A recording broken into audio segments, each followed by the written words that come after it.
Hello everybody and welcome to the final part of the Dumb Mario comic saga. In this part, I'm going to be going over what I had planned to write for the rest of the series.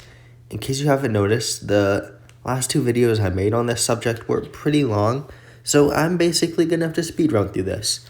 Please do watch the last two videos before you watch this one though, because otherwise you will be very, very confused. Anyways, after the whole Grezzo Village arc, I was at a point where this series just was not fun for me to write anymore. I was getting more and more busy, and I just stopped writing it. But that doesn't mean I didn't enjoy it, or I didn't enjoy planning ahead. In fact, I had a ridiculous amount of future arcs planned. So, let's go over that now, shall we? Now, what if I told you there was a secret 21st volume of Super Mario Bros. The manga? This is what happens in it. Yeah, that blank space is very ominous. Anyways, the heroes would reach Tall Mountain and fight against Lord G and his minions. It would be a fight against Ludwig and Fawful, which would end with them leaving in disgrace, and then a confrontation with Lord G. Yeah, it would go awful. Lord G would get the celestial energy and kick their asses. So pretty much what the heroes hoped wouldn't happen would happen. Lord G would just about kill them until someone shows up to save him. Toad. Toad would finally come back to the story, joined by Toadette, Blue Toad, and Yellow Toad. He also now goes by Captain Toad. Yeah, I'll stick to calling you Toad, buddy. Toad would somehow convince Lord G to spare the heroes so they can have a proper, honorable fight. Lord G says, meet him in Sarasaland Castle in 3 days. So, basically worst case scenario for Daisy. But they have no other choices, so they agree. They leave Lord G. The heroes feel defeated. They realize they have a second chance now. So they go to a random cave to train up. We'd get a nice little training arc, some more interactions, probably wondering about Donkey Kong for the 50th time, and backstory for Toad. He and the Toad Brigade, which is what they're called, realized food was always delivered to them a certain day, so they escaped at a certain time that day. Kamek didn't even notice they're gone. Daisy asks if Toad was reading up on obscure Sarasaland Village's history, to which Toad's response is, no, why? They then fought a bandit named Nabbit, who tried to steal their stuff. Turns out Nabbit works for Lord G, and his mission was to kill Kamek. They find out everything about Lord G by interrogating him, and they go to Tall Mountain. The Toad Brigade decide to help out our heroes in beating Lord G. At some point, I would have shown a battle between a recovered Nabbit and Kamek, where Kamek would win, but they haven't really decided the details of that yet. Can't plan everything that far ahead. After this training period, 3 days later, our heroes would arrive at the Sarasaland capital, already under siege by Lord G and an army of followers of the Shadow King, the Shy Guys. They would fight them off as Mario and Luigi go to find Lord G. Here, Daisy would be confronted by her father and basically have the character arc you'd expect. King Camelot would be disapproving until he would realize how much Daisy genuinely cares about her people. Toad Brigade would save civilians, and so would Gino, I guess. Yeah, I really didn't have a role for Gino here. Anyways, the Mario Bros would fight the other Mario Bro at the very top of Sarasaland Castle. Naturally, it would be a very difficult fight for them. Lord G has not only celestial energy, but extremely strong power-ups as well, with the Rock Mushroom and Cloud Flower. Luigi's new power would be revealed to be the Mega Mushroom, so they would get the upper hand for a minute or so, till Lord G would have his flashback. The flashback was something I was really excited to write.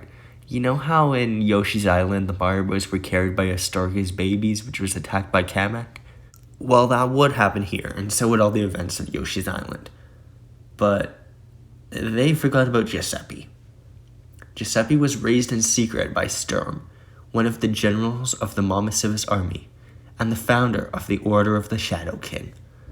While stationed on Dinosaur Island, Sturm had those visions from the Shadow King I talked about earlier, and he taught Lord G to destroy all monarchies to make room for the one true king, the Shadow King.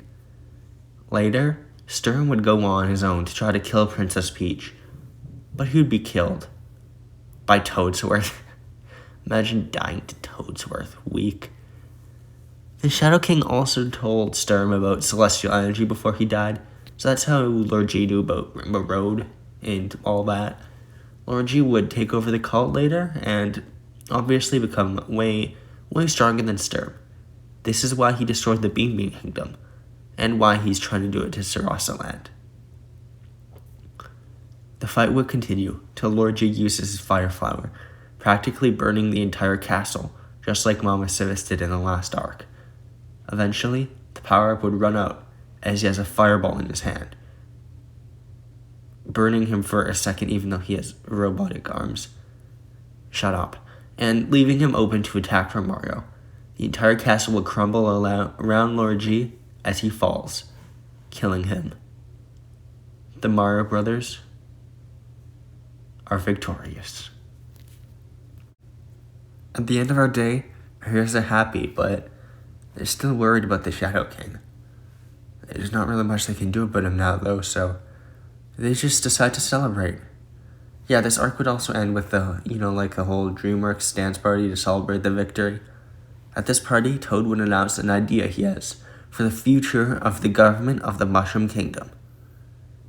He calls it the Mushroom Republic.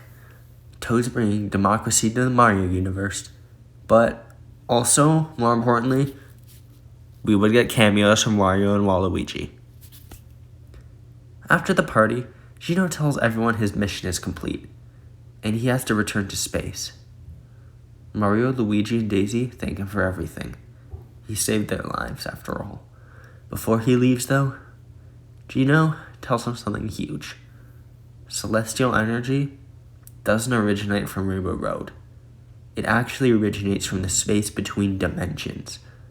There is an alternate universe, which his guardian, Rosalina, comes from. She traveled to this universe via a portal located on Dinosaur Island, and then went to space to escape the destruction of her universe by the Shadow King. And soon, the Shadow King will come to their universe. Our heroes are shocked when they realize there's a much bigger threat to deal with. They also wonder if Ludwig was from this alternate universe. Gino says it's likely. He also apologizes for not telling them sooner. They feel hollow and empty, but Gino tells them to cheer up. What they did today was still amazing. Oh, also time works differently in the other dimension, and Rosaline is the daughter of Mario and Princess Peach, and the only survivor of the Shadow King. Okay, here, have your heard back, bye! Yes, I made a game theory video canon, and at least I didn't actually make her Luigi's daughter. After Gino somehow drops an even bigger plot twist, he goes to space, everyone goes home. The day is saved for now. Wild, isn't it? Before this arc can be concluded, though, Luigi finds a letter in his mailbox. It's from Donkey Kong. Donkey Kong apologizes he couldn't write back sooner. He's in the middle of something. He found Cranky Kong, and even more lost members of his family. And they're preparing to fight King K. Rool. I then teased a sequel to Super Mario Bros. The manga. Yeah, I was planning on making Donkey Kong Country the manga once this was done. And I'll get to it later. Do y'all remember the name of the next arc, which has the Shadow King in it? Well, in case you don't, it was called the Return to Dinosaur Island arc. Guess what happens in this one? Anyways, let's get into it. So I didn't really have a perfect idea how I was going to start the Return to Dinosaur Island, but basically Mario, Luigi, Daisy would all be in the same place like the beginning of the Lord G arc, with some time jump by like a year, and they'd get another visitor from space, Rosalina. Why did she only come to help now? I don't know. I would have figured it out probably. Mario would naturally feel weird about seeing his daughter of his, and Rosalina would feel odd about it too. After all, she did see him die in her universe. While Rosalina feels this way, she's also very serious because she knows this threat is coming to them. She has no time to dwell on it now. She reiterates what Gino said before he left about the Shadow King. By the way, the true name of the Shadow King? It's Culex. Why don't you go look that up on the Mario Wiki real quick? They ask him what happened to Gino, and she says his time is up. He already returned to the stars, and he became a galaxy. Essentially, he's dead. Before they have time to process this, though, Rosalina tells everyone to get a boat, because the portal Culex will appear from is on Dinosaur Island. Mario and Luigi are obviously apprehensive about returning there, same way Daisy was about Sarasaland, but hopefully this will be a very simple in-and-out kill God mission. Everyone goes to meet the Toad Brigade, and after a few days, they get the boat, and they sail off to Dinosaur Island. When they reach the island, they're attacked by something. Cheeps. And then they're hit by Bills, and suddenly a gigantic army of Koopa Troopas and Goombas appear. The heroes quickly take them out and interrogate one of the Goombas. Yeah, so turns out Kamek is leading the Bowser army now. They're back. The main conflict of this arc doesn't really come from the Shadow King. It's the Bowser army. We then cut to Kamek. Because you all know how much I love cutting to villains to show what they're up to. We find out Kamek wants to kill the Shadow King or something, I guess. Also, Bowser Jr., Wendy, Iggy, Lemmy, Ludwig, and Fawful all work for the army now. Those Koopalings and Bowser Jr. are the only people besides Rosalina who survived the other universe, so they all have access to celestial energy. Other Koopalings are presumed dead. The Koopalings and Bowser Jr. are basically all in the position of leader that Bowser and Mama Sivas had, and the three generals are Fawful, Kamek, and PD Piranha Plant. The army is now called the Bowser Jr. Army. This was just the Bowser Jr. Air Force and Navy, but those aren't relevant. You all got that? After beating up the army, the Toads would just sail back to the Mushroom Republic, and Yoshi shows up. Yoshi helped out the bros in the whole Dinosaur Island trauma thing that happened. Would basically be a main cast member of this arc. So yeah, Yoshi's here. Because I guess every arc they need to travel with some animal. Well, I have no fucking idea what happened in the middle portion of this arc. You heard what happened in the 2 arcs, right? Basically that. Yeah, this wasn't a very interesting part, so I hadn't really planned out much of the filler in the middle of this arc, but basically there'd be an adventure. Just like the last arcs, they'd move through Dinosaur Island, fight the Koopalings and the Generals, and do General Super Mario Bros. The Manga antics. The areas they go to would be all areas from Super Mario World, like Donut Plains or the What the Hell Forest. Pretty soon, they'd come face to face with the Castle of Kamek, briefly fight him, then go to the portal for the final battle. Culex would emerge. The Toad Brigade would come back. I don't know why I wrote them out of the story like that. And a war between the heroes and Bowser Jr. army would erupt. Yoshi, Rosalina, Toad, and Daisy would fight the remaining members of the army, while Mario, Luigi, and Bowser Jr. fight. Those three would be the ones who go into the portal. Bowser Jr. would have extremely powerful celestial energy, making it a very difficult battle. They would fight evenly till the earth would shake, and he would emerge. Culex. Culex doesn't even say a word. He doesn't even have a motivation other than the complete destruction of the world. He is simply a force of nature. Plenty of Final Fantasy references, by the way. I was very into it at the time, and you'd even be able to do some of the spells from Final Fantasy. The Bros and Bowser Jr. temporarily form an alliance to fight against Culex, and they struggle to deal damage. Suddenly, Luigi would turn huge with his Mega Mushroom power and destroy one of the 4 crystals that surround Culex. Angry, Culex would possess Luigi, making Bowser Jr. and Mario have to fight him. Luigi would take on the design of Mr. L from Super Paper Mario because obscure reference good. After a while, they would shatter another crystal and he would stop possessing Luigi. He would be on the ground knocked out. Culex would summon a meteor, shattering this dimension they're in, big enough to destroy the entire world. No one knows how to destroy this thing. After a long fight, Mario does end up beating Culex and killing this god, but the meteor's still there. Bowser Jr. has the solution. He uses his celestial energy to shoot himself up into the sky, and he uses his beam to make a huge explosion, destroying the meteor and sacrificing himself. Another of Bowser's relatives dead. Kamek does not have time to mourn though, so he uses his ability to gather everyone, including his enemies, and teleport them to the nearest safe island, Isle Delfino. They all just stand there in silence as everyone stares at each other. They know they can't fight anymore after what just happened. Bowser Jr. sacrificed himself for all of them. So, Kamek apologizes. He now realizes what Mario and Luigi did 2 arcs ago. Revenge is not the answer. Working together was the only way they could have saved the world. The Mario Brothers and Bowser's army are now friends. They celebrate together on this desert island as a new friendship forms. Rosalina, she decides to stay here on Earth with her family. Kamek, Fawful, and the Koopalings all decide to move to Delfino Island. They say goodbye as they part ways. They did it. They beat the strongest being on Earth, the Shadow King.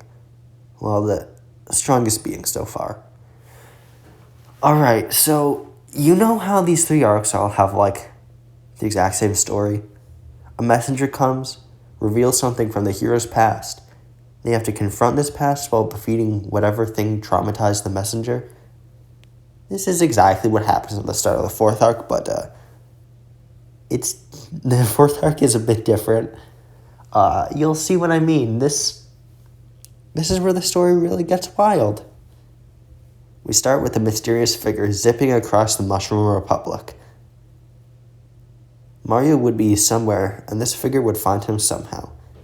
Mario would be super surprised to see who just came for him. Sonic the Hedgehog.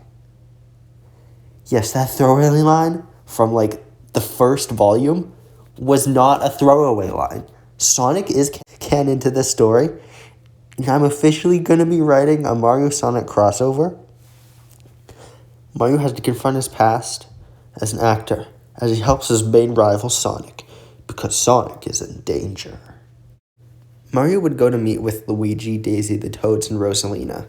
And also, Rosalina is now revealed to be running a flower shop business, because why not?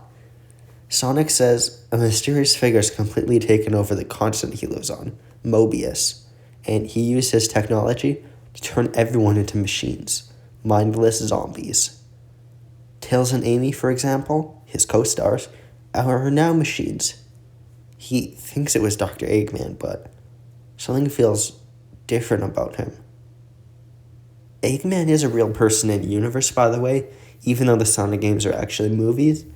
He's based on a villain Sonic beat one time. Just like Mario's case with Bowser. Except Sonic had no dinosaur island. After talking with Rosalina a bit, they find out it is Eggman, but from another dimension. He somehow traveled through dimensions and was able to take over the continent easily with his new power and his new machines. Sonic asks for help. Maybe in the past Mario would have rejected him, the rival of his he spent years of his life trying to overcome. But not anymore. Mario trusts him. He agrees to go beat this Eggman from another universe. This is the start of the Sonic the Hedgehog arc. By the way, I didn't actually have a name for this alternate universe Eggman. I didn't really just want to call him Dr. Eggman. It would absolutely be an egg pun, but I can't figure it out. You know what, my favorite type of egg is the scrambled egg, so let's just call him Scramble. The heroes decide to split up, gather as many allies as possible, and fight a war to beat Scramble. You see this? This is a map I made of Super Mario Bros. The manga, the world. So, during this arc, there would be 2 main groups. One would have Mario, Sonic, Rosalina, and Blue Toad, who would go this way, through the Metro Kingdom, down to Angel Island, to get the help of Knuckles and the Chaotix. Luigi, Daisy, Toadette, and Yellow Toad would go south this way, through the Lava Ocean, and get help from Mighty and Ray to start the war for Mobius. So just like the last arc, the bulk of the story would be built up to a huge war with the main villain. This time it's even bigger than last time. The culmination of everything that's come before. Whereas Toad, by the way, he would go to various kingdoms to do some diplomacy to get more allies in the war. So Mario Squad would go through the Metro Kingdom and New Donk City. Since this is New Donk City, I can put so many references on the billboards and street signs. You know how much I love obscure references. Mario would meet with Pauline again briefly, and guess who would return? The first enemy Mario fought in this entire series, Koopa the Quick. After his fight with Mario, he moved to the Metro Kingdom to watch some of Sonic's movies to try to improve his technique, but he got lazy. He's now known as Koopa the Slow. This has no bearing on the plot. Mario and Sonic would fight some mercenaries sent to kill them. Fang, Bean, Bark, and Honey the Cat. And they would easily beat them. They would go to Angel Island, successfully recruit the Chaotix, and prepare for the war. But they would also find something else located on Angel Island, the Chaos Emeralds. Sonic has access to the Chaos Emeralds and his supersonic form, so he thinks for sure they can help him out. Luigi's squad would sail down. The only real action I planned for them was a fight against Metal Sonic, and then they would recruit Mighty and Ray before they prepare for the fight. Toad, meanwhile, he would recruit an all-star cast of previous allies of the Mario Bros. The Bob-Omb, Mushroom Republic's army, Grezzo Village, including Totomasu, Burrows, and Kuro making their return, and the Koopa army, including Fawful. Also, Yoshi lives with them too. I forgot to mention it before. The forces would meet together as they all reach Mobius. No Donkey Kong though. Sad. They were surprised to see Mobius completely covered in metal. No life in sight. He took it all over, destroyed the nature of the continent, and soon he'll come for the rest. Cautiously optimistic about their chances, the Alliance marches to the capital. So I established a lot about who our heroes will be, but what about our villains? They're just as strong and huge an army as our heroes. Scramble is obsessed with machinery.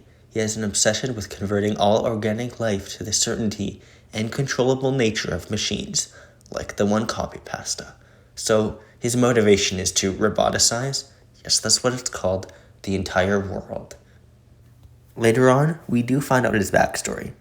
He is Dr. Eggman from the same universe as Rosalina, and in this universe, he managed to kill Sonic and his friends, while Culex was still ravaging the world. To escape, he used his scientific genius to make a portal into the other dimension, and to collect all the celestial energy in between dimensions. We find out from Rosalina that there's an ancient prophecy that tells of one who takes all the celestial energy in the universe. His name is the Dreamcaster.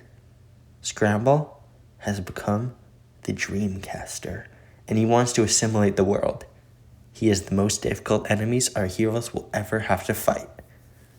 In his army is most of the population of Mobius, assimilated into his army, including Amy and Tails, as well as the hard-boiled heavies, Mecha Sonic, the prototype of Metal Sonic, and the Titanic Monarch.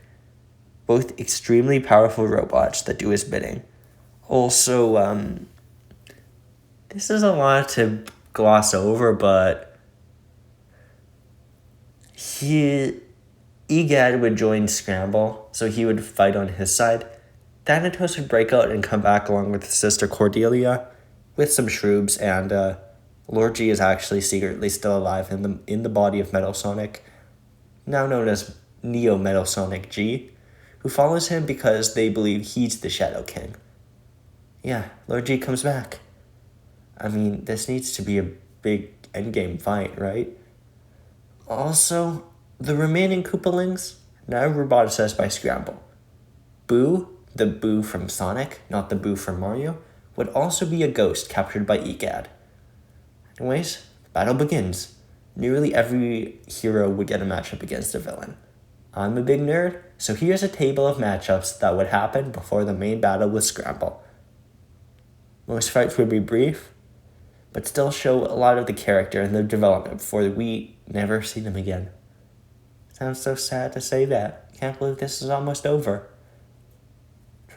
After a long while, the Alliance generally gets the upper hand over Scramble's army and takes out several of his stronger subordinates. Egad would see that maybe there's more to life than money and decide to switch sides. Unfortunately, the characters of Espio and Mighty would die in their fights. This is when Scramble makes his move. He gets up his throne and walks onto the battlefield. At first, everyone tries to get hits on Scramble, but he's easily able to hit them away with celestial energy. Sonic starts a long fight with him, and even turns to Supersonic for a bit. Supersonic is able to deal a surprising amount of damage, but Scramble grabs him and slams him into the ground, destroying the Chaos Emeralds. Scramble is able to destroy large portions of the environment and the city with his energy, and his control over the machinery hive mind strengthens. This makes it very dangerous for anyone to even survive in here. Mario decides to fight him, and after a long battle, he gets the upper hand. This makes Scramble extremely angry, and he decides to use his last resort.